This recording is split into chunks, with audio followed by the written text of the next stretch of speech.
तर सांगलीच्या जत नगर परिषदेसाठी नवं समीकरण पाहायला मिळते। दोन्ही राष्ट्रवादी आणि ठाकरे सेनेची आघाडी आहे। शरद पवारांच्या राष्ट्रवादीचा उमेदवार रिंगणात उतरलेला आहे, तर सुरेश शिंदेंचा नगराध्यक्ष पदासाठी उमेदवारी अर्ज दाखल करण्यात आलेला आहे। जत नगर परिषदेच्या निवडणुकीसाठी राष्ट्रवादी चिन्हावर सर्व उमेदवार उभा केलेले आहेत। आमच्या राष्ट्रवादी चिन्हाच्या बरोबर बहुजन समाज पार्टीचे हाती चिन्हावर 2 उमेदवार आहेत।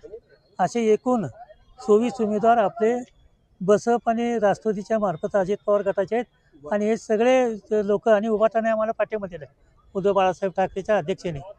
असे एकूण आपलं सक्षम पॅनल झालेलं आहे आणि ह्या पॅनलचं नगराध्यक्ष म्हणून सुरेशराव शिंदे सरकार यांची आपण निवड केलेली आहे। राष्ट्रवादी घड्याळ चिन्हावरती नगराध्यक्ष पदाची निवडणूक लढवत आहोत। आमचे नेते आदरणीय माजी आमदार जगताप साहेब यांच्या नेतृत्वाखाली हे पॅनल आम्ही लावलेलं आहे। त्याचबरोबर जिल्हा परिषदचे माजी सभापती तमनगौडा रवी साहेब असतील, ही सर्व मंडळी आम्ही ताकदीनिशी जनतेच्या समोर चाललेली आहे। लोकशाही मराठी ऐका, पहा, जागरूक रहा।